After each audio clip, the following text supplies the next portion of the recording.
Hi, my name is Cody Rinehart. The book I chose for my informational textbook talk is A Butterfly's Patient by Diana Hutz Aston and Sylvia Long.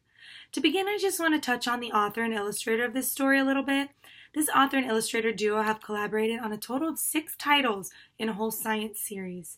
Aston is an award-winning children's book author who has been very successful in her career, totaling 15 books so far.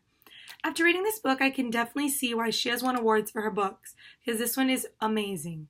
This book would be a great book for a range of audiences, but I think it would best fit with preschool age students up into early elementary years. The pictures are very intriguing and colorful, and the illustrator Sylvia Long does a great job keeping your eyes focused on the pictures throughout the story. What first drew me into this book was the front cover. As you can see, there is a huge, beautiful blue butterfly that takes up a good portion of the page. This image caught my eye at first glance. I also like that it has a wraparound cover, as you can see. When looking for a book to read, I usually look at the front cover first because that's what initially draws a person into a book. That or the title of the book, of course. To me, the front cover speaks so loudly about what the book entails. This book talks all about butterflies and their life cycle. It also tells us how butterflies are extremely helpful creatures too.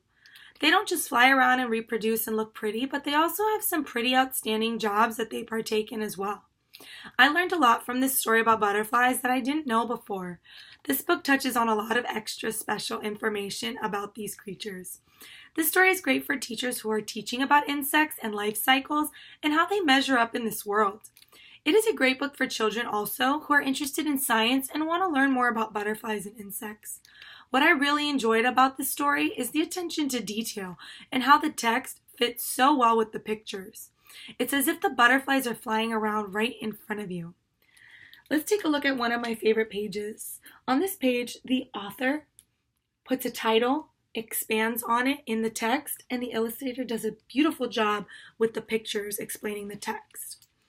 An incredible variety of butterflies are celebrated in this book, expressing all of their beauty and wonder. There are so many different types of butterflies all around the world. As we learned in Chapter 9 of the Kiefer and Tyson text, we as teachers are concerned about how, as well as what children learn. Nonfiction books should illustrate the process of scientific inquiry and the excitement of discovery, and I think this book does just that.